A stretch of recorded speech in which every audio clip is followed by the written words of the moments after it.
Hello friends, आज हम करने जा रहे हैं प्रॉफिट एंड लॉस का पार्ट सेकंड, जिसमें हम करेंगे वो वाले क्वेश्चंस जो कि हमने पार्ट वन में जितने भी कंसेप्ट पढ़े उनके कंसेप्ट पर बेस्ड क्वेश्चंस हम आज के पार्ट में हम सॉल्व करेंगे। ठीक है, सो बिना किसी देर के हम अपने क्वेश्चंस पर आ जाते हैं और वन बाय वन इन्हें सॉल्व करना शुरू करते हैं उन कंसेप्ट के बेस पे जो हमने पार्ट वन में सीखे थे। तो यहाँ पर आ रहा है, Mayank sold 15 lemons in rupees 7 and incurred a loss of 10%. How many lemons he must sell in rupees 28 to earn profit of 20%? ठीक है, अब देखिए, जब बात चल रही है 15 लेमन्स की और उन पे एक लॉस निकल रहा है, यानी कि हम 15 लेमन्स पर ही काम करेंगे। तो अब अपना क्वेश्चन स्टार्ट करते हैं। तो 15 लेमन्स उसने बेचे 7 रुपए के, उसको लॉस हुआ 10% का। ठीक है, तो हम सीपी निकाल लेते हैं 15 लेमन्स की। काम हम 15 पे ही करेंगे। सीपी आ गई 15 लेमन्स की, लॉस हुआ है तो 90 divided by 100 is equals to SP. SP है ना 7 रुपीज़। ये चल रही है अभी 15 के 15 लेमन्स की बात। ठीक है, एक लेमन की बात नहीं चल रही। तो सीपी आ गई हमारी 70/9 15 लेमन्स की। तो एक लेमन की सीपी क्या होगी? 15 लेमन्स की सीपी है 70/9, तो 1 लेमन की सीपी होगी 17/9 इंटू 15, डिनोमिनेटर में आएगा। ठीक है, तो सीपी आ गई एक लेमन की 70 डिवाइडेड बाय 9 इंटू 15। ठीक है, अब इसे थोड़ा शॉर्ट कर लेते हैं। 5 3 ज़ा 15, 5 1 ज़ा 5 और 5 4 ज़ा 20। तो हमारे पास आ गया 14/27 एक लेमन की सीपी। अब वो कह रहे हैं कि कितने वो लेमन्स बेचे ₹28 के कि उसका प्रॉफिट आए 20%। पहले तो देखते हैं कि एक लेमन पे 20% का प्रॉफिट आएगा तो एसपी क्या बनेगी। तो एसपी ऑफ 1 लेमन बनेगी हमारी CP into profit. Desired profit है हमारा 20% का, तो 120/100। ये चीज समझ आ गई। तो ये गया 5 6 3 2 ज़ा 6 3 9 ज़ा 27। तो हमारी एसपी आ गई एक लेमन की 14/9 इंटू 2/5, यानी कि 28/45 आ गई हमारी एसपी ऑफ 1 लेमन। ठीक है, ये रुपीज में है। अब इन्होंने कहा है कि 28 रुपए की सेल करनी है, हमें 28 रुपए की सेल करनी। तो पहले हम रुपीज को 1 में कन्वर्ट कर देंगे। 1 रुपये में कितने लेमन आएंगे? जब हम इस टर्म को इस तरफ ले जाएंगे तो 1 रुपये आ जाएगा।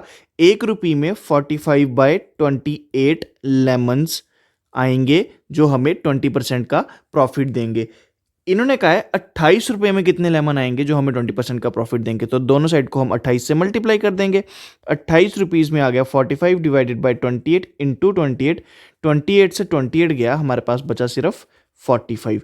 तो 28 रुपये में अगर हम 45 लेमन्स बेचेंगे वो हमें 20% का प्रॉफिट देंगे। हमारा आंसर आ गया ऑप्शन सी। चलते हैं नेक्स्ट क्वेश्चन पर। 2/3 part of wheat was sold at a profit of 6% while the rest at loss of 3%. If there was overall profit of 1080, the value of wheat was। ठीक है, 2/3 part मैंने आपको बताया जो भी हमें फ्रैक्शन दी होती है उसका डिनोमिनेटर को हम टोटल मान लेते हैं। तो हमने टोटल मान लिया 30 kg। अब इसका 2/3 पार्ट क्या होगा? 20 kg। ठीक है, और 1/3 पार्ट यानी रिमेनिंग, ये लिखा है ना रेस्ट, रिमेनिंग क्या होगा? 10 kg। ये बिका है 6% के प्रॉफिट पर, ये बिका है 3% के लॉस पर। अब हम इस पे काम करना शुरू करते हैं। हमने लिया 30 kg, हम क्या करेंगे, इस 30 kg की प्राइस भी डिवाइड कर देंगे। प्राइस ले लेंगे हम 300 रुपीज। कैसे आया? हमने हर 10 kg की प्राइस डाल दी ₹100। ये है सीपी, क्योंकि सीपी तो नहीं बदलता, सीपी तो सारी वीट के लिए सेम ही रहेगा। अब इन्होंने कहा है कि 20 kg, यानी इस केस में और इस केस में 6% का प्रॉफिट हुआ है। तो टोटल कितना प्रॉफिट हुआ होगा? इस पे 6% का प्रॉफिट हुआ यानी 106, इस पे 6% का प्रॉफिट हुआ यानी 106, टोटल हो गए 212। ये आ गई एसपी 20 kg की। ठीक है, नेक्स्ट उन्होंने कहा कि रिमेनिंग पे हमें 3% का लॉस हुआ है। अगर 100 रुपीज सीपी है, 3% का लॉस होगा तो हमारी एसपी हो जाएगी 97। ठीक है, 97 और 212 मिलके हमारी आ गई टोटल एसपी। तो टोटल एसपी हमारी आ गई 212 plus 97 which is equals to 309। ये है हमारी टोटल एसपी। टोटल सीपी हमने स्टार्टिंग में एज्यूम की थी 300। आपको दिख रहा है कि प्रॉफिट हो रहा है 9 रुपीज का। क्वेश्चन में प्रॉफिट दिया हो हमें 1080 रुपीज का, तो 9 को हम कंपेयर कर लेंगे 1080 से, 1 की वैल्यू आ जाएगी 120 रुपीज। ये आ गई ओरिजिनल वैल्यू। जो अभी तक हम जिस पे काम कर रहे थे वो थी अज्यूम्ड। इन्होंने पूछा है वैल्यू ऑफ वीट, यानी कि सीपी की बात चल रही है। तो सीपी हमने कितनी एज्यूम की थी स्टार्टिंग में? 30 केजी एज्यूम किया था और हर 10 केजी को हमने 100 रुपीज की वैल्यू दी थी, तो 300 रुपीज हमने सीपी एज्यूम की थी। 1 रुपी की असली वैल्यू आ गई 120 रुपीज, तो 300 की वैल्यू आएगी 300 इंटू 120, 12 3 जा 36, तो 36,000। ऑप्शन सी आ गया हमारा फाइनल आंसर। चलते हैं नेक्स्ट क्वेश्चन पर। The profit earn after selling an article for ₹625 is इतना ज्यादा than loss incurred by after selling the article for rupees इतना। देखिए, प्रॉफिट हो रहा है इसको बेचने पे कुछ, यानी SP1 है हमारे पास ₹625, इससे प्रॉफिट हो रहा है। SP2 है हमारे पास ₹435, इससे लॉस हो रहा है। अब लॉस या प्रॉफिट कितना हो रहा है? प्रॉफिट हो रहा है 1.11% ज्यादा देन लॉस। अगर हम 1.11% को फ्रैक्शन में कन्वर्ट कर लें वो बन जाएगा 1/9। 9 होता है यानी डिनोमिनेटर होता है टोटल, और न्यूमिनेटर होता है जो भी हमारे क्वेश्चन में दिया गया होगा। नीचे इस बार टोटल नहीं दिया गया हुआ है, इस बार कंपेयर किससे किया गया है? इस बार लॉस से कंपेयर किया गया हुआ है। तो 9 यूनिट्स अगर हमारा आ रहा है लॉस, तो ऊपर की वैल्यू क्या है? ऊपर की वैल्यू मोर है, मोर दिया हुआ है, तो यानी ये मोर होगा। अब ये मोर क्या है? ये मोर है प्रॉफिट अर्नड। तो मैं अगर ये चीज कह दूं, लॉस है अगर हमारे पास 9 यूनिट्स का, तो प्रॉफिट है हमारे पास 1 मोर देन 9 यूनिट्स। ठीक है, 1 मोर देन 9 यूनिट्स यानी कि 10 यूनिट्स। इसी चीज को अगर हम हमारी रेशो की फॉर्म में लिख दें, तो प्रॉफिट इज टू लॉस हमारे पास 10:9 आ जाएगा। ये चीज गलत तो नहीं होगी अगर मैं ये चीज लिख दूं कि प्रॉफिट इज टू लॉस है 10:9? कैसे आया? 9 था हमारे पास लॉस एज पर क्वेश्चन, जो डिनोमिनेटर था। प्रॉफिट हो रहा था हमें 1 मोर देन 9। ठीक है, तो प्रॉफिट हो गया हमारे पास 10। अब प्रॉफिट क्या होता है हमारे पास? SP minus CP. प्रॉफिट हो किस एसपी पर रहा था? इस एसपी पे। सीपी तो कॉमन रहेगी एक आइटम की। एसपी आ गई हमारे पास 625 माइनस सीपी, ये आ गया हमारे पास profit is to CP minus 435। अगर मैं ऐसा लिख दूं तो गलत तो नहीं होगा? मैंने क्या किया? प्रॉफिट और लॉस को एसपी और सीपी की फॉर्म में कन्वर्ट कर दिया। अब कुछ नहीं करना, अब क्रॉस मल्टीप्लाई करना है। 9 into 625 minus CP is equals to 10 into CP minus 435। तो 9 इंटू 625 अगर हम ऐसे लिख दें 6250 माइनस 625, तो हमारे पास 9 इंटू 625 आ जाएगा। 50 में से 25 माइनस किए 25 आ गए, 62 में से 6 माइनस किए 56 आ गए। 5625 minus 9 CP is equals to 10 CP minus 4350। ये इधर जाएगा प्लस हो जाएगा, ये इधर जाएगा प्लस हो जाएगा। तो 5625 प्लस 4350 आ गया हमारे पास 9975, और 10 CP प्लस 9 CP आ गया हमारे पास 19 CP। 19 CP की वैल्यू आ गई 9975, तो CP की वैल्यू आ जाएगी 9975 divided by 19 which is equals to 525। ठीक है, ये आ गई हमारी CP की वैल्यू। अब उन्होंने क्या कहा है कि कितने प्राइस पर बेचनी चाहिए कि हमारी प्रॉफिट आए 10% का। 10%, अब देखिए एक तो मैं फॉर्मूला बता देता हूं, दूसरा मैं आपको ऐसे बता देता हूं कैसे करना है। प्रॉफिट आ रहा है 10% का, यानी 10% का इंक्रीज हो रहा है। ठीक है, तो अगर हमारे पास सीपी है 525, इसका अगर हम 10% ले वो बन जाएगा 52.5, और यही होगा प्रॉफिट, तो हम इसे इंक्रीज करेंगे। 525 में हम 52.5 डालें तो 577.5 आ जाएगा हमारा एसपी। ये था एक तरीका कि हमने सीपी को देखा कि सीपी में कितने का प्रॉफिट हो रहा है 10% का, तो वही 10% हमने ऐड कर दिया। दूसरा तरीका 625 into 110/100 is equals to S P. इसे भी सॉल्व करोगे तो 577.5 is equals to S P आ जाएगा। दो तरीके बता दिए, दोनों तरीके जायज़ हैं और दोनों तरीकों से सही आंसर आएगा। आपकी मर्जी है कौन सा अडॉप्ट करना है। ये था लॉन्ग मेथड कंसेप्ट क्लियर करने के लिए। अब आती है शॉर्ट ट्रिक। देखिए, इधर एसपी इधर एसपी दी हुई है। जब दोनों सेम एसपी दी हो हम इनका गैप निकाल लेते हैं। 625 और 435 का गैप आ रहा है 190। इतनी चीज समझ आई। जब दोनों एसपी एसपी होंगी या सीपी सीपी होंगी तभी ये ट्रिक अप्लाई करना कि इनका गैप निकाल लिया। गैप आ गया 190। नेक्स्ट चीज हमने देखी कि परसेंटेज क्या है। हमारी परसेंटेज है 11.11%। इसको फ्रैक्शन में कन्वर्ट कर लिया 1/9। और ये चीज मैं आपको एक्सप्लेन कर चुका हूं कि जो डिनोमिनेटर है वो वाली चीज आ जाएगी जिससे हमने कंपेयर किया होगा। हमने कंपेयर किया है लॉस से, तो 9 आ गया हमारे पास लॉस। प्रॉफिट है हमारे पास 1 यूनिट मोर देन लॉस, यानी कि प्रॉफिट आ जाएगा हमारे पास 10। तो अगर मैं 10 लिख दूं प्रॉफिट जो कि इस एसपी पे आ रहा है और 9 लिख दूं लॉस जो कि इस एसपी पे आ रहा है, तो गलत तो नहीं होगा। तो अब हम क्या करेंगे, इस 190 के गैप को हम डिवाइड कर देंगे 10 और 9 में। तो 10 प्लस 9 को हमने 190 जो गैप था उसकी वैल्यू दे दी। 19 की वैल्यू आ गई 190, 1 की वैल्यू आ गई 10। यानी कि हमारा प्रॉफिट हो रहा है ₹100 का और 9 रुपीज़ का 90 रुपीज़ का हो रहा है हमें लॉस। अब एक चीज़ देखिए जो सबसे मेन चीज़ है इस क्वेश्चन की, कि प्रॉफिट हमें हो रहा है 100 रुपीज़ का जब हमने उसको बेचा 625 रुपीज़ में।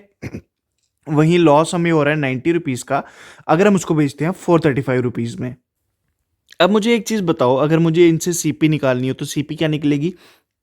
देखिए, मैंने कहा कि आपको एक चीज़ बेची 625 रुपीज़ की, उसको बेचने पे आपको 100 रुपीज़ आपने एक्स्ट्रा कमा लिए और आपने अपनी जेब में डाल लिए। ठीक है, तो आपने जिस चीज़ को 625 रुपीज़ का बेचा और 100 रुपये कमा के अपनी जेब में डाल लिए, उस चीज़ को आपने खरीदा होगा 525 रुपीज़ का, तभी आप ये 100 रुपीज़ का प्रॉफिट कमा पाए। तो यही चीज़ आप इस पे भी अप्लाई कर सकते हो, तब भी 525 ही आएगा। आपकी सीपी आ गई ₹525। उन्होंने कहा है कि प्रॉफिट चाहिए आपको 10% का, तो मैंने जो फाइनल आपको दो एंड में तरीके बताए थे आप उसमें से कोई भी एक अप्लाई कर सकते हो। 525 का 10% होता है 52.5 और प्रॉफिट है तो ऐड कर देंगे 577.5 हमारा आंसर आ गया हमारे शॉर्ट ट्रिक से भी। ठीक है, क्या किया, इनका गैप निकाला 190 आया, उसको प्रॉफिट और लॉस में डिवाइड कर दिया तो प्रॉफिट आ गया हमारा 100, लॉस आ गया हमारा 90। इसकी हेल्प से हमने सीपी निकाली और सीपी में हमने ये परसेंटेज ऐड या माइनस कर दी, वो क्वेश्चन पर डिपेंड होगा। चलते हैं नेक्स्ट क्वेश्चन पर। Namish purchased a certain amount of rice. ठीक है, सर्टन क्वांटिटी होना चाहिए, वैसे अमाउंट नहीं होगा। Certain quantity of rice in a certain price. He sold 1/3 of the whole quantity at 4% loss, half of the remaining at 10% profit. ठीक है, the earn profit of to earn profit of 10% in the entire business, on what profit percent should he sell the remaining? अब देखिए, सबसे पहले हमें देखनी है fraction. हमारी फ्रैक्शन है 1/3। हमने वही चीज अज्यूम कर ली कि 30 kg है, 3 हिस्सों में डिवाइड कर दिया 10 kg 10 kg 10 kg और सीपी हमने मान ली 300, यानी हर 10 kg की सीपी हो गई 100। अब 1/3 उसने बेचा 4% लॉस पे। यहां पर पहले हम सीपी लिख देंगे सबकी। पहला 1/3 यानी 10 kg की बात चल रही है, उसने बेचा 4% लॉस पे, इसकी एसपी आ गई 96। Half of the remaining at 10% profit. Half of the remaining यानी रिमेनिंग 20 kg है, 20 kg का हाफ क्या होगा, सिर्फ 10 kg। उसको उसने बेचा 10% प्रॉफिट पे, तो यानी 110 रुपए आ गए। To earn profit of 10% in entire business. Entire business की सीपी है 300, इस पे 10% का प्रॉफिट यानी उसको 30 रुपए ऊपर और कमाने हैं। ठीक है, तभी 10% 300 का 10% क्या हुआ, 30 रुपए। 30 रुपए का उसको प्रॉफिट चाहिए, तो उसको बचा हुआ जो पोर्शन होगा यानी ये 10 kg कितने रुपीज में बेचना चाहिए। अब आपने देखा कि इस वाले पार्ट पे आपको -4 की वैल्यू आ गई क्योंकि लॉस हुआ। इस वाले पार्ट में +10 की वैल्यू आ गई क्योंकि प्रॉफिट हुआ। इनका गैप आ गया +6 का। आपको टोटल चाहिए था +30, तो यानी इस वाले पार्ट को आप +24 में बेचोगे। ठीक है, इस वाले पार्ट को आप +24 में बेचोगे तो आपकी एसपी आएगी 124 की। इन्होंने यही चीज कहा है कि लास्ट वाले पार्ट को कितने में बेचना चाहिए कि उसकी प्रॉफिट परसेंटेज जो है वो 10% हो टोटल बिजनेस पे। ठीक है, लास्ट वाले पार्ट की सीपी है 100, बेच रहा है वो 124 की, प्रॉफिट हो रहा है उसको 24 का। ये सिर्फ लास्ट वाले पार्ट की बात चल रही है। तो प्रॉफिट परसेंटेज क्या आएगा, 24 डिवाइडेड बाय 100 इंटू 100, ये भी सीपी, और ये तो 100 मल्टीप्लीकेशन परसेंटेज निकालने के लिए जो 100 है ये वो वाला है। इससे ये कैंसिल हुआ, तो 24% के प्रॉफिट पे उसको लास्ट का 10 kg बेचना चाहिए ताकि उसको ओवरऑल बिजनेस में 10% का प्रॉफिट हो जाए। ये था तरीका, बहुत इजी। देखने में लग रहा होगा कि काफ़ी कॉम्प्लिकेटेड क्वेश्चन है क्योंकि कोई एग्जैक्ट वैल्यू नहीं है, पर सबसे आसान क्वेश्चन ही यही था। चलते हैं नेक्स्ट क्वेश्चन पर। Raju sold 2 flat in ₹12 lakh each, SP 1 12 lakh, SP 2 12 lakh. अब देखिए, दो फ्लैट्स है, दो अलग अलग फ्लैट्स है, एसपी सेम है, सीपी अलग अलग हो सकती है, डेफिनेटली हो सकती है क्योंकि दो क्वांटिटीज आ गई हैं। On first he earned 20% profit, on second he lost 20%। ठीक है, तो कैलकुलेट ओवरऑल प्रॉफिट या फिर लॉस हमें नहीं पता, तो हम इस पे वही तरीका लगा लेते हैं, सीपीएसपी का फॉर्मूला लगा लेते हैं। ठीक है, तो CP1 इंटू प्रॉफिट वाले पे प्रॉफिट दे देते हैं, 120/100 is equals to 12 lakh. CP2 into 80/100 is equals to 12 lakh. ठीक है, CP1 CP2 आ गई हमारे पास, SP1 SP2 तो हमें पता है 12-12 लाख है। हम ओवरऑल प्रॉफिट और लॉस की बात करें तो हम इसको पहले कैलकुलेट कर लेते हैं। 12 10 ये, तो CP1 आ गई हमारे पास 10 लाख, 4 2 8, 4 3 12, 2 5 10। CP2 आ गई हमारे पास 15 लाख। तो आप देख सकते हो 10 लाख को अगर आप 12 लाख में बेचोगे प्रॉफिट होगा, 15 लाख को अगर आप 12 लाख में बेचोगे लॉस होगा। अब देखिए हमारी टोटल एसपी क्या आ गई, SP1 plus SP2 which is equal to 24 lakh. ठीक है, टोटल सीपी क्या आ गई, CP1 plus CP2 which is equal to 25 lakh. CP ज्यादा है, एसपी कम है, लॉस हो रहा है आपको 1 लाख का। 1 लाख जो है वो हमारे किसी भी ऑप्शन में विजिबल नहीं है। ये जो फोर्थ ऑप्शन है डी, ये 10,000 है, ये 1 लाख नहीं है। ठीक है, इससे कंफ्यूज मत कर देना, ये कंफ्यूज करने के लिए ही डाला था। ये 10,000 है, हमारा लॉस आ रहा है 1 लाख का, तो हमारा option E none of these हो गया हमारा फाइनल आंसर। ठीक है, so Raju sold 2 items, Raju ने 2 आइटम्स बेची।